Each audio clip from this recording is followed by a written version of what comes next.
পরিবর্তন চাই না? চাই তো? দুর্নীতি মুক্ত বাংলাদেশ চাই তো?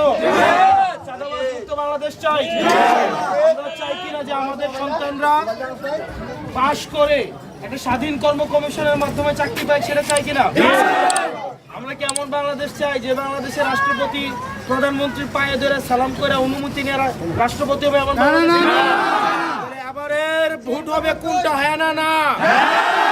এবার আমাদের প্রথম ভোট হোক হ্যাঁ ভোটের পক্ষে। আপনারা ভালো থাকবেন, সুস্থ থাকবেন। নারায়ণগঞ্জে আপনারা সন্তান, এই যে আলামিন ভাই, অ্যাডভোকেট আলামিন, আপনাদের সন্তানের দায়িত্ব আপনাদেরকে নিতে হবে। আলামিন ভাই আপনাদের সন্তানকে কিভাবে সফল করবে সেটা দায়িত্ব হচ্ছে তার পরিবারের। এটা নিয়ে চিন্তা করবে তার পরিবার না? এটা কি সন্তান কি এটা নিয়ে দায়িত্ব? সন্তান বাবা মার মুখ কিভাবে উজ্জ্বল করবে সেটার দায়িত্ব হচ্ছে সন্তানের। তাহলে আপনাদের সন্তান আপনাদের কাছে আছে, আপনার সন্তানকে কিভাবে সফল করবেন এটা নিয়ে আপনারা কাজ করবেন, ঠিক আছে? পারবেন তো?